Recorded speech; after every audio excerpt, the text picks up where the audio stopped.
ప్రజలు సంపూర్ణమైన విశ్వాసం మా ప్రభుత్వం మీద ప్రకటించి మమ్మల్ని ఆశీర్వదించినందుకు కాంగ్రెస్ పార్టీ శాసనసభ పక్షాన ప్రజలకు ఎల్లవేళలా అందుబాటులో ఉండి విశ్వసనీయ పాత్రులుగా ప్రజా సమస్యల్ని పరిష్కరిస్తామని చెప్పి ఈ సందర్భంగా తెలియజేస్తున్నాం. మీకు అందరికీ తెలుసు, వివిధ రకాల విశ్లేషణలు, వివిధ రకాల పత్రికలలో ప్రకటనలు, రాజకీయ నాయకులు వాళ్ళ పార్టీలకు సంబంధించిన వివరాలను చాలా సందర్భాలలో అన్వయించడం, విశ్లేషించడం, వివరించడం జరిగింది. ఈరోజు మా పక్షాన ఫలితాలను మాకు అందిన సమాచారము మీ ద్వారా తెలంగాణ ప్రజలకు, మీడియా మిత్రులకు వివరించాలని మంత్రివర్గం అందరం కలిసి తీసుకున్న నిర్ణయం ప్రకారము 12,702 గ్రామ పంచాయతీల ఫలితాలలో 7,527 గ్రామ పంచాయతీలు కాంగ్రెస్ పార్టీ, 808 కాంగ్రెస్ పార్టీకి సంబంధించిన రెబెల్స్ ఈ ఎన్నికలలో నెగ్గడం జరిగింది. మొత్తానికి 8,335 గ్రామ పంచాయతీలు 66% ఫలితాలను కాంగ్రెస్ రెబెల్స్ ఈ ఎన్నికలలో మేము సాధించడం జరిగింది. అదేవిధంగా బీఆర్ఎస్, బీజేపీ ఒక కూటమిగా ఈ ఎన్నికల్లో పోటీ చేసి 3,511 బీఆర్ఎస్, 710 గ్రామ పంచాయతీలు బీజేపీ, టోటల్గా 4,221 బీఆర్ఎస్ బీజేపీ కూటమి గెలుచుకోవడం జరిగింది. ఇది 33%. దాదాపుగా 146 గ్రామ పంచాయతీలు సిపిఐ, సిపిఎం, ఇతరులు 1%, ఇతర రాజకీయ పార్టీలు కూడా నెగ్గడం జరిగింది. తద్వారా కాంగ్రెస్ రెబెల్స్ 66% గెలిస్తే బీజేపీ, బీఆర్ఎస్ 33%, కమ్యూనిస్టులు 1% ఈరోజు ఈ ఎన్నికల్లో ఫలితాలను సాధించారు. ఈ ఫలితాలు మా 2 సంవత్సరాల పరిపాలనకు ప్రజలిచ్చిన తీర్పు. 2023 డిసెంబర్ 7 నాడు మేము అధికారం చేపట్టిన తర్వాత కంటోన్మెంట్ శాసనసభ ఉప ఎన్నికలు జరిగినాయి. పోయిన నెల జూబ్లీ హిల్స్ శాసనసభ ఉప ఎన్నికలు జరిగినాయి. ఈ 2 ఉప ఎన్నికలలో కూడా కాంగ్రెస్ పార్టీని ప్రజలు ఆశీర్వాదించడం జరిగింది. ఈనాడు గ్రామీణ ప్రాంతాలలో జరిగిన గ్రామ పంచాయతీ ఎన్నికలు 94 శాసనసభ నియోజకవర్గాల పరిధిలో ఈ ఎన్నికలు జరిగినాయి. ఈ 94 శాసనసభ నియోజకవర్గాల పరిధిలో జరిగిన ఎన్నికల్లో కాంగ్రెస్ పార్టీ 87 శాసనసభ నియోజకవర్గాలలో మెజారిటీ సాధిస్తే బీఆర్ఎస్ 6 శాసనసభ నియోజకవర్గాలలో మెజారిటీ సాధిస్తే బీజేపీ 1 శాసనసభ నియోజకవర్గంలో మెజారిటీ గ్రామ పంచాయతీలు సాధించుకోవడం జరిగింది. బీఆర్ఎస్ దుబ్బాక, హుజూరాబాద్, జన్గాం, సిద్దిపేట, సిరిసిల్ల, సిర్పూర్, కాగజ్ నగర్లో మెజారిటీ సాధిస్తే ముదోల్లో బీజేపీ అధిక గ్రామ పంచాయతీలను సాధించడం జరిగింది. 94 శాసనసభ నియోజకవర్గాలలో స్థానిక సంస్థల ఎన్నికలు జరిగితే కాంగ్రెస్ పార్టీ 87 శాసనసభ నియోజకవర్గాలలో అత్యధిక స్థానాలను సాధించడం ద్వారా 2023 నాడు మేము సిపిఐ కలిసి సాధించిన 65-66 శాసనసభ నియోజకవర్గాలతో పోలిస్తే ఇప్పుడు ఇంకొక 21 శాసనసభ నియోజకవర్గాలు అధికంగా గెలవడం జరిగింది. బీఆర్ఎస్ నాయకులు ఉప ఎన్నికల సందర్భంగా రెఫరెండం అన్నారు. వాస్తవంగా పట్టణ ప్రాంతంలో ఉన్న 26 శాసనసభ నియోజకవర్గాలలో జనరల్ ఎలక్షన్లో మేము 1 సీటు కూడా సాధించలే. కానీ జరిగిన 2 ఉప ఎన్నికలు హైదరాబాదు మహానగర పరిధిలో జరగడంతో ఆ రెండు నియోజకవర్గాలలో కూడా ఈ 26 మహానగర పరిధిలో ఉన్న శాసనసభ నియోజకవర్గాలలో ఉప ఎన్నికలు జరిగిన 2 శాసనసభ నియోజకవర్గాలలో ప్రజలు తీర్పిచ్చారు. స్థూలంగా నేను చెప్పదలుచుకున్నది, రాష్ట్ర స్థాయిలో అది పట్టణ ప్రాంతం కావచ్చు, గ్రామీణ ప్రాంతం కావచ్చు, ఈ 2 సంవత్సరాలలో జరిగిన ప్రతిష్టాత్మకమైన ఎన్నికలలో మా ప్రభుత్వానికి విస్పష్టంగా ప్రజలు ఆదరించి గౌరవించి అత్యధిక స్థానాలను కట్టబెట్టినరు. దీనికి ప్రధానమైన కారణం పేదలకు మేము అందించిన రేషన్ కార్డులు, పేదలకు మేము అందించిన సన్నబియ్యం, రైతులకు మేము మాఫీ చేసిన రుణమాఫీ, రైతు భరోసా, బోనస్ 500, పండించిన వరి ధాన్యాన్ని మొత్తాన్ని కొనడం, ప్రతి పేదవాడికి 200 యూనిట్ల ఉచిత కరెంట్, మహిళలకు ఆర్టీసీలో ఉచిత బస్సు ప్రయాణం, 500 రూపాయలకే సిలిండర్ ఇవ్వడం, 27,000 కోట్ల రూపాయలు మహిళలకు 0 వడ్డీతో రుణాలు ఏర్పాటు చేయడం, ప్రతి విషయంలో 4.5 లక్షల ఇందిరమ్మ ఇండ్లు పేదల ఆత్మగౌరవం కోసం వాళ్ళకి ఇండ్ల కేటాయించడం. ఇదే కాకుండా దీర్ఘకాలికంగా ఒక సంక్షోభాన్ని సృష్టించిన మాదిగ ఉపకులాల వర్గీకరణను పరిష్కరించడం, 100 సంవత్సరాల నుంచి జటిలంగా మారిన కులగణనను నిర్వహించడం, 61,000 ప్రభుత్వ ఉద్యోగ నియామకాలు చేపట్టడం,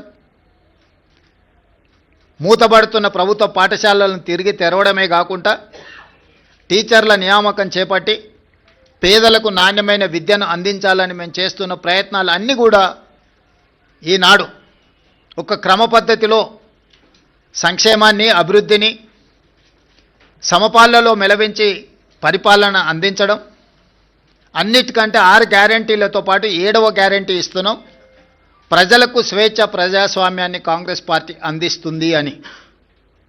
ఈ 2 సంవత్సరాలలో ఎక్కడ కూడా ప్రజల్ని నిర్బంధించాలన్న ఆలోచన కానీ, ప్రతిపక్షాల మీద కక్ష సాధింపు చర్యలకు పాల్పడడం కానీ మా ప్రభుత్వం చేయలేదు.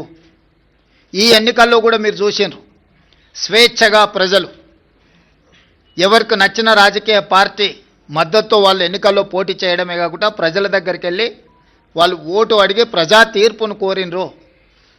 ప్రజలకు కూడా స్వేచ్ఛగా తీర్పునిచ్చే అవకాశాన్ని మా యంత్రాంగము, ప్రభుత్వము, పార్టీ అన్ని రకాలుగా ప్రజాస్వామ్యబద్ధంగా ఈ ఎన్నికలు నిర్వహించినాం. మొట్టమొదటిసారి తెలంగాణ రాష్ట్రం వచ్చిన తర్వాత ప్రజలకు ఒక స్వేచ్ఛాయుతమైన వాతావరణంలో ప్రజాస్వామికబద్ధంగా ఎన్నికలను నిర్వహించడం జరిగింది. ఈ ఎన్నికల్లో అధికార దుర్వినియోగానికి పాల్పడడం కానీ, లేకపోతే మా హోదాలను అడ్డుపెట్టుకొని ప్రత్యక్షంగానో పరోక్షంగానో రిజర్వేషన్ల మీద ప్రభావం చూపించడమో, లేకపోతే ఎన్నికలను ప్రభావితం చేసే నిర్ణయాలను కానీ మేము చేయలేదు. అందుకే తెలంగాణ రాష్ట్రంలో మేము ఇచ్చిన 7వ గ్యారంటీని కూడా ఈరోజు అమలు చేసి చూపించినాము. దాంతో స్వేచ్ఛతో కూడుకున్న ప్రజాస్వామికబద్ధమైన ఎన్నికల్ని నిర్వహించి ప్రజల చేత మన్ననలు పొంది ఒక మంచి పరిపాలన అందించడానికి మేము ముందుకు వెళ్తున్నాము.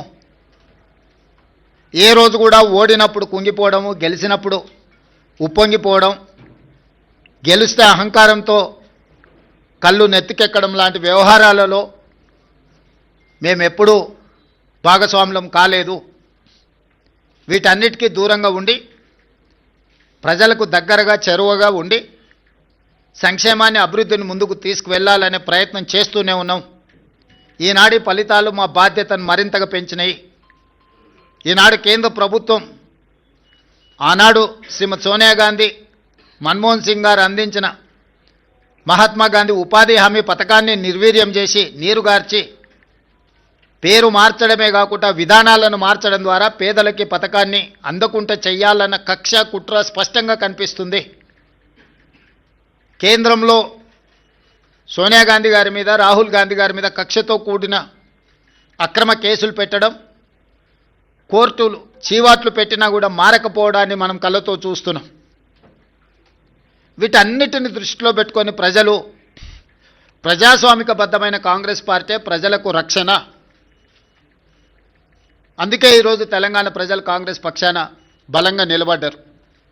ఈ స్ఫూర్తి కొనసాగుతుంది. భవిష్యత్తులో ఇంకా బలంగా పనిచేస్తాము, బాధ్యతతో పనిచేస్తాము. ఎదిగినా కొద్దిగా ఒదగాలి అని పెద్దలు ఏదైతే సూచన చేసిండ్రో వాటిని దృష్టిలో పెట్టుకొని ఆ విధంగానే ముందుకు వెళ్తాము. ప్రతిపక్షంలో ఉన్న వాళ్లకు అధికారం కోల్పోయినా అహంకారం తగ్గలేదు. ఇంకొక ఆయన కడుపు నిండా విషం పెట్టుకొని, మూసీలో కాలుష్యం కంటే ఆయన కడుపులో విషం ఎక్కువగా కనిపిస్తుంది, ఆయన మాటల్లో, ఆయన చేతల్లో, ఆయన వ్యవహార శైలిలో. ఇప్పటికైనా ప్రజా తీర్పును గౌరవించి ప్రభుత్వం తీసుకుంటున్న నిర్ణయాలకు సహకరించి ముందుకు రావాలి. ఏదైనా మాట్లాడతాం, ఎట్లయినా మాట్లాడతాం. బరితెగించిన విధానాలతోని ప్రజల్ని ఇబ్బంది పెడతాము అని అంటే ప్రజలు ఇచ్చే తీర్పు ఈరోజు వాళ్లకు కనువిప్పు కలగాలి అని నేను అనుకుంటున్నా. ఈ ఫలితాలను చూసే అద్భుతం అనుకుంటారు. సంతోషం. ఈ అద్భుతం 2029లో కూడా జరుగుతుంది మీరు కోరుకున్నట్టే. 2/3 మెజారిటీతోనే 2029లో కాంగ్రెస్ తిరిగి అధికారంలోకి వస్తుంది. 1/3 మీరు ఉంటారు, 2/3 మేము ఉంటాము. ఈ తీర్పు 2029లో కూడా పునరావృతం కాబోతుంది. ఇప్పటికైనా అహంకారం తగ్గించుకోండి, అసూయను తగ్గించుకోండి. తెలంగాణలో అమలు జరుగుతున్న సంక్షేమ అభివృద్ధి కార్యక్రమాలకు సహకరించండి. బాధ్యతాయుతమైన ప్రతిపక్షంగా వ్యవహరించండి. అంతే తప్ప మీ అసూయలతో, మీ ద్వేషంతో తెలంగాణ రాష్ట్రానికి నష్టం జరిగే విధంగా మీరు మాట్లాడకండి. అంతర్జాతీయ విపణిలో తెలంగాణ రాష్ట్రానికి ఒక గొప్ప గుర్తింపు. పర్ క్యాపిటా దేశంలోనే నెంబర్ 1, 3,87,87,000 రూపాయలతో పర్ క్యాపిటా ఇన్కంలో కానీ, జిఎస్డిపిలో కానీ అన్ని రంగాలలో తెలంగాణ దేశంలోనే నెంబర్ 1 రాష్ట్రంగా ఈరోజు అభివృద్ధి పదం వైపు నడుస్తున్నది. ఇంకా అభివృద్ధి జరగాల్సిన అవసరం ఉన్నది. సంపద పెంచాలి, పేదలకు పంచాలి అనే మా విధానాన్ని కొనసాగిస్తాము. ఇప్పుడు ఏ విధంగా అయితే మీడియా సహకారం ఉందో భవిష్యత్తులో కూడా మీ సహకారం ఈ విధంగా ఉండాలి అని మా ప్రభుత్వం భావిస్తుంది. మీడియా మిత్రులకు కూడా మీ సహకారం అందించినందుకు మనస్ఫూర్తిగా ధన్యవాదాలు తెలియజేస్తున్నాను.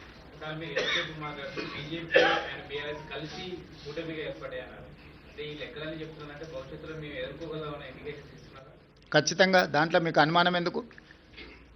పార్లమెంట్ ఎన్నికల్లో వాళ్ళిద్దరు కలిసి వచ్చినా కూడా ఎదుర్కొని 8 సీట్లు సాధించినాం, 40% పైగా ఓట్లు సాధించినాం. ఇది భవిష్యత్తుకు పునాదులే వాళ్ళిద్దరూ కలిసిమెలిసి పోటీ చేస్తారనేది. నిన్న కేటీఆర్ ఒక రోజు ముందు కేటీఆర్ మాట్లాడతారు, తర్వాత రోజు కిషన్ రెడ్డి మాట్లాడతారు. సేమ్ ప్రెస్ మీట్ ఏదైనా చూడండి మీరు. కిషన్ రెడ్డి గారు ఇప్పుడే ఏదో జరిగిపోయినట్టుగా, బీఆర్ఎస్ ఉన్నప్పుడు అద్భుతాలు జరిగినట్టుగా, బీఆర్ఎస్ ఉంటేనే బాగుంటుంది అన్నట్టుగా కిషన్ రెడ్డి గారు వ్యవహార శైలి చూసిన తర్వాత మీకేమైనా అనుమానం ఉందా? అందుకే చెప్తున్నా, వాళ్ళిద్దరు కలిసి 1/3, కాంగ్రెస్ ఒకటి 2/3. వాళ్ళిద్దరు కలిసి 33%, మేము ఒక్కరం 66%.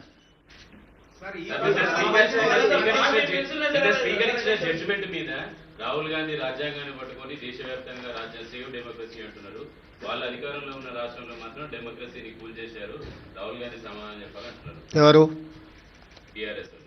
అడగండి, వెళ్ళి రాహుల్ గాంధీ గారు రాగానే ఢిల్లీకి వెళ్ళి అడగమని చెప్పండి. స్పీకర్ గారి నిర్ణయం మీద రాజకీయ పార్టీగా మేము స్పందించడానికి ఏమీ లేదు.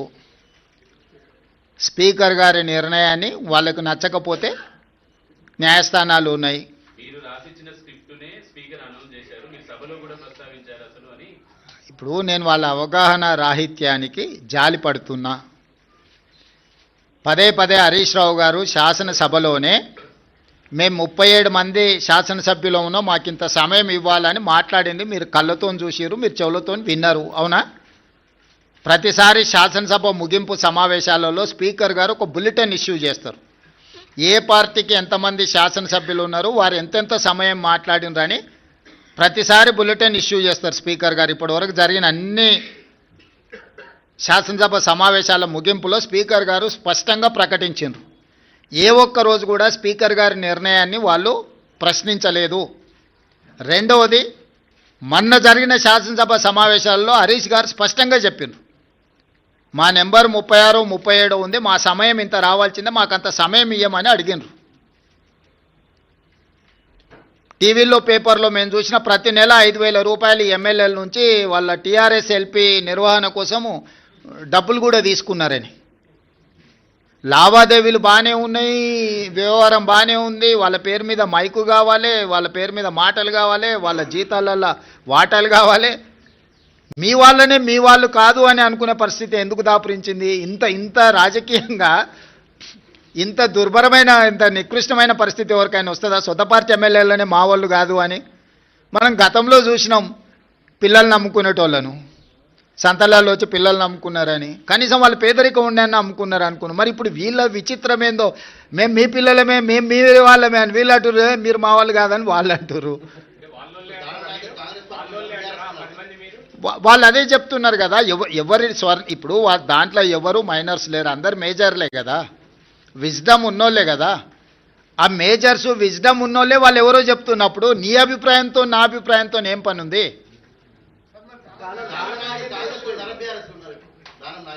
నాగేందర్ గారు చెప్తారు కదా, మీరు అడగండి చెప్తాం, మీరు అడిగినరు అని చెప్పి. ఎస్ అమర్ గారు.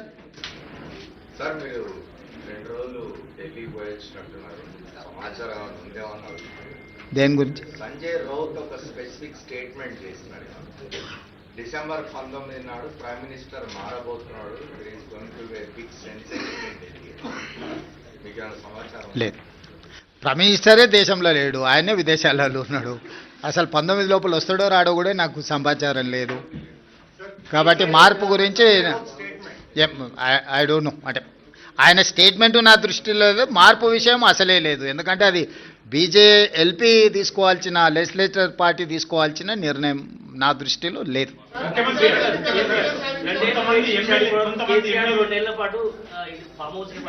ఇప్పుడు బయటకు వచ్చేటువంటి సమయం వచ్చింది. ఈ 2-3 రోజుల్లో బయటకు వచ్చి గ్రామ పంచాయతీ ఎన్నికలు వచ్చిన రిజల్ట్ బీట్ చేసుకుని జనాల్లోకి వెళ్ళాలనేటువంటి నిర్ణయానికి వచ్చినట్టు తెలుస్తుంది. దాని ఎట్లేముంది? 2023 కంటే ముందు కేసీఆర్ బయటనే ఉన్నారు కదా, వాళ్ళు క్షేత్రస్థాయిలో పర్యటిస్తున్నప్పుడే కదా వారు ఓడించింది. వారు క్రియాశీలక రాజకీయాలలో ఉన్నప్పుడే కేసీఆర్ గారిని ఓడించి కాంగ్రెస్ పార్టీ అధికారంలోకి వచ్చింది. ఇప్పుడు వారు క్రియాశీలక రాజకీయాలలోనే లేరు. గజ్వేల్ అసెంబ్లీలోనే కాంగ్రెస్ పార్టీ మెజారిటీ గ్రామ పంచాయతీలు గెలుచుకున్నది. అంటే గజ్వేల్ నియోజకవర్గ ప్రజలు కూడా కేసీఆర్ గారు క్రియాశీలక రాజకీయాలలో లేరు, రాజకీయాలతో వారికి సంబంధం లేదు. ఒకవేళ ఉన్న గజ్వేల్ శాసనసభ సభ్యుడిగానే వారి వల్ల ప్రయోజనం లేదని ప్రజలు ఈరోజు తీర్పిచ్చిండ్రు. గజ్వేల్ నియోజకవర్గ ప్రజలే కేసీఆర్ నాయకత్వాన్ని తిరస్కరించి అక్కడ కాంగ్రెస్కు మెజారిటీ గ్రామ పంచాయతీలు ఇచ్చిన తర్వాత ఇంకా ఏదో అద్భుతం జరుగుద్ది అని, అల్లావుద్దీన్ అద్భుత దీపం వస్తుంది అని ఆశిస్తే అది ఆశావాహుల యొక్క అభిప్రాయం. నేను కొత్తగా చెప్పడానికి ఏం లేదు. ఏం ప్రభాకర్? మహబూబ్ నగర్ లో 92% వాళ్ళు ఒప్పుకుంటే 45% ఉత్తమ్ కుమార్ రెడ్డి గారు ఒప్పుకొని వచ్చారు. పాలమూరు రంగారెడ్డిలో అన్యాయం చేస్తా ఉన్నారు, నీటి ప్రాజెక్టుల మీద పోరాటం చేస్తాం, ఆ రోజు 21 నాడు చర్చించబోతున్నారట కేసీఆర్ గారు. నేనేమంటున్నా అంటే కేసీఆర్ గారిని ప్రతిపక్ష నాయకుడిగా లేఖ రాయమని 3 రోజులు కానీ 4 రోజులు కానీ కృష్ణా నదీ జలాలు, గోదావరి జలాలకు సంబంధించి ఎవరు ఏం చేసిండ్రో చర్చ చేద్దాం కూలంకషంగా, పూర్తి వివరాలతో వచ్చి కూర్చుందాం. ఏ విషయమైనా వారు లేవనెత్తని 10 సంవత్సరాలలో వారు చేసిన అన్యాయాన్ని, వారు సంతకాలు పెట్టి 299 టీఎంసీ మాకు చాలు, 512 టీఎంసీ ఆంధ్రప్రదేశ్ను తీసుకోమని కృష్ణానది జలాలలో ఏ విధమైన ఒప్పందాలు చేసిండో, ఒప్పందాలతో పాటు 10 సంవత్సరాలైన పాలమూరు రంగారెడ్డి ఎత్తిపోతలకు కానీ, కల్వకుర్తి ఎత్తిపోతలకు కానీ, సీతారామసాగర్ కానీ దేనికి నికర జలాలు కానీ వరద జలాలు కానీ సాధించలేదు. సమ్మక్క సారలమ్మ కూడా వారు సాధించకపోతే ఉత్తమ్ కుమార్ రెడ్డి గారు మంత్రిగా సాధించిండ్రు. ఈరోజు ఏదైనా పక్క రాష్ట్రం నుంచి మన హక్కులను సాధించినామంటే మేము అధికారంలోకి వచ్చిన తర్వాతనే. వీటన్నిటి మీద వారు లేనప్పుడు పత్రికా సమావేశాలలో మాట్లాడడం నాకు ఇష్టం లేదు. నేను సూటిగా వారితోని చర్చను ఆహ్వానిస్తున్నా.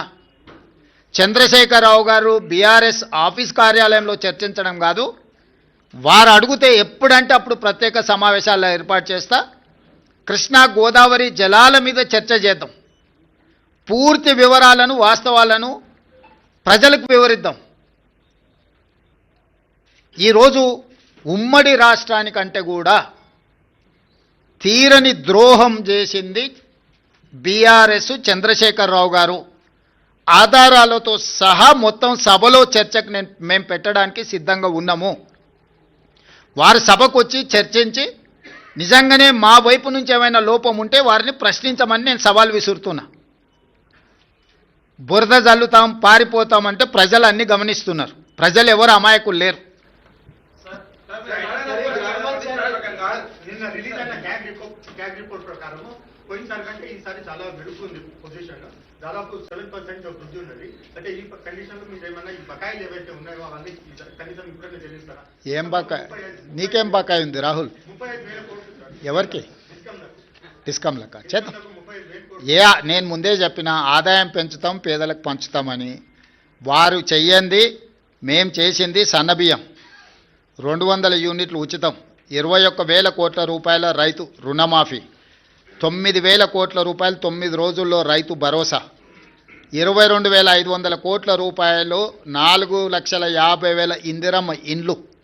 ఇట్లా చంద్రశేఖరరావు గారు చెయ్యని చాలా పనులను ఈరోజు మేము చేసినాము. ఈ ఆదాయాన్ని పెంచుకుంటూనే దుబారాను తగ్గించుకుంటూనే ఈరోజు ఈ పథకాలన్నిటిని కూడా అమలు చేస్తున్నాము.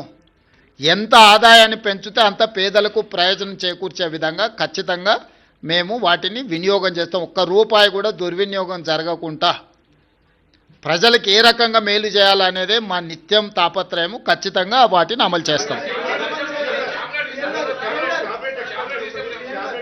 ఇప్పుడు ఎన్నికలకు సంబంధించి మాట్లాడుకుందాం. గ్రామ పంచాయతీ ఎన్నికలు వాటి ఫలితాల మీద మాట్లాడుకుందాం. కొంత మంత్రుల ఊళ్ళల్లో కొంతమంది ఎమ్మెల్యేల ఊళ్ళల్లో వాళ్ళు ఇప్పుడు గజ్వెల్ల కేసీఆరే దెబ్బతిని ఓడిపోయి అక్కడ ఉన్నాడు. ప్రధాన ప్రతిపక్ష నాయకుడే ఓటమి చెందిండు. మెజారిటీ సీట్లు కాంగ్రెస్కి వచ్చినాయి. గ్రామాల ఎన్నికలు గ్రామ పరిస్థితులను బట్టి జరుగుతాయి.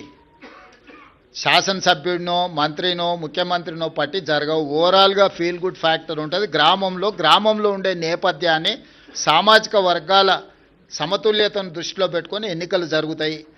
ఎట్లా జరిగినా ఫలితాలు అనేది ఇక్కడ కళ్ళకు కట్టినట్టుగా కనిపిస్తున్నాయి. 94 నియోజకవర్గాలలో 87 శాసనసభ నియోజకవర్గాలలో కాంగ్రెస్ పార్టీకి మెజారిటీ వచ్చింది. ఈ లిస్ట్ అంతా మీకు ఇస్తాము. ఏ నియోజకవర్గంలో ఎన్ని గెలిచిండ్రో స్పష్టంగా మీకు లిస్ట్ ఇస్తాము.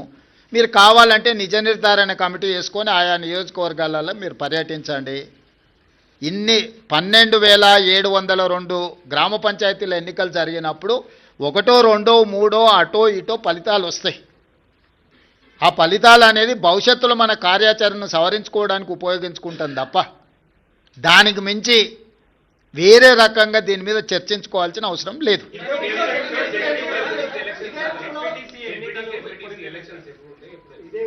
తొందరలోనే శాసనసభ పెట్టి చర్చ చేసి అందరి అభిప్రాయం తీసుకుంటాం ఎట్లా ముందుకు వెళ్దాం అనేది. ప్రతిపక్షాలకు కూడా అవకాశం ఇస్తాం. ఆ ఎన్నికల్ని ఎంపీటీసీ, జడ్పీటీసీ, మున్సిపల్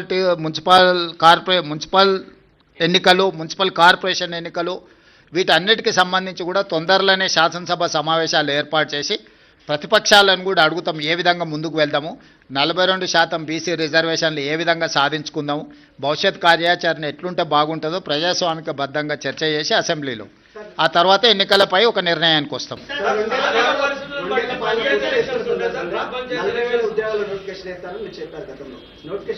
వేస్తాం తప్పకుండా. ఇప్పుడు అన్ని పరిశీలిస్తున్నాం, సభలో చర్చించి తీసుకుంటాం.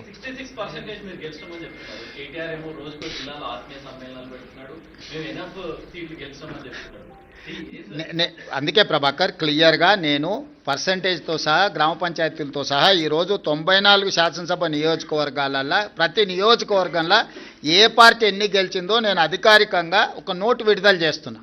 మీరు నోటు తీసుకొని ఆ నియోజకవర్గంలో వెళ్ళి నిజ నిర్ధారణ కార్యక్రమాలు పెట్టుకొని మీరు పరిశీలించండి.